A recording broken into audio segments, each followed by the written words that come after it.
13th Street, Battle of the Bad Breath Bats by David Bowles, chapters 10, 11, and 12. Chapter 10, Sweet-Smelling Strategy. Malia narrowed her eyes. What? Ivan exclaimed. These bats' nasty breath freezes muscles up. Mouthwash should take that power away. Dante nodded. Smart. Malia crossed her arms. And how are we supposed to get it in their mouths, genius? Dante answered before Ivan could. We fill up those water guns and...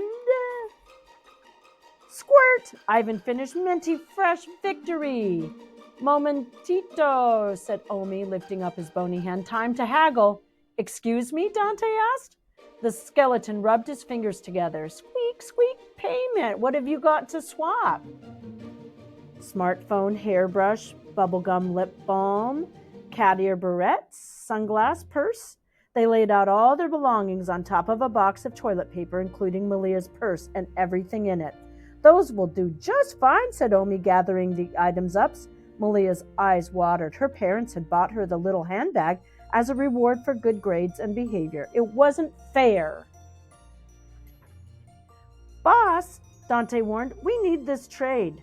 Fine, it's a deal, Malia said with a sigh. Their freedom was more important than her possessions. But she refused to shake the shopkeeper's hand. There were limits, after all. And there she is, with her purse disappearing. Chapter 11, Beating the Bats. 10 minutes later, the front door to the Depot of the Dead burst open. Out walked Malia Malapata, Dante Davila, and Ivan Eisenberg. Each of them was holding a huge water gun loaded with mouthwash as a swarm of snatch bats swirled around them. Now! Shouted Malia. She pulled the trigger when one of the snatch bats lurched toward her. It was screeching. The stream of mouthwash went right into its mouth. The bat stopped in its tracks. Its red eyes went wide. Foam dribbled from its jaws. Then it dropped to the ground, twitching. All at once, the rest of the bats launched toward the cousins. Dante raised his water gun and started squirting. Aim for their mouths! Squish! Squish! Dante and Malia took out 6 of the monsters in just a few seconds. Ivan, however, was having problems. His aim wasn't good. He kept splashing the bats in the eye, which just made them madder. You have to adjust for your terrible aim, Malia yelled. Point at their chest, Ivan. Her order didn't make much sense, but Ivan was too nervous to argue. A bat was swooping toward him. He aimed for its chest. Squish! He hit it right in the mouth. Wow, boss, Dante said between blasts. You're good at this. My mom taught me, Malia explained. She learned in the Marine Corps. After that, there was no time for talking. Wave after wave of bats kept coming. Malia's water gun ran out first. She rushed back to the building. Storekeeper, reload! The door opened, and the colorful Calavera tossed her another bottle. She uncapped it and quickly refilled her weapon. Don't move! The boys will need more soon. After 30 minutes of fighting, there were just a couple of bats still flying. The rest were in heaps on the ground. We're going to level up soon, Dante said with a happy laugh.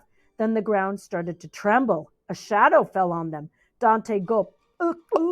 After we beat the boss bat, I mean. Chapter 12, Boss Battle. The cousins looked up. The boss bat stood with its wings spread wide. It opened its horrible jaws and blew a nasty stench at them. Hang on, Malia recalled as Ivan and Dante's knees buckled. Remember the plan.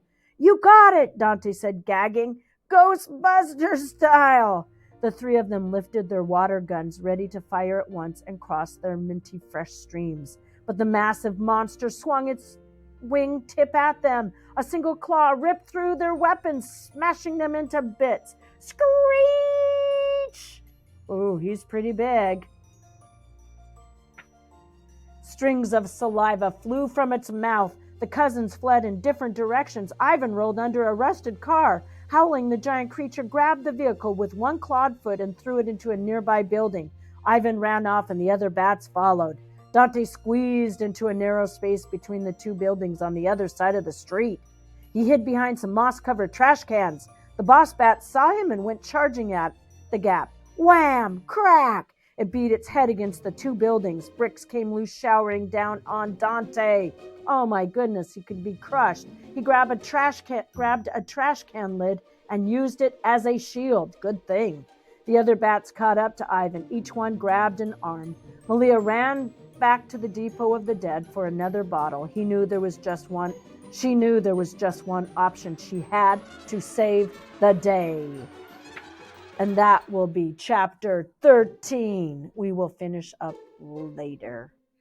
If you enjoyed this book, you may want to read some of the other 13th Street books. The next one is The Fire Breathing Ferret Fiasco by David Bowles.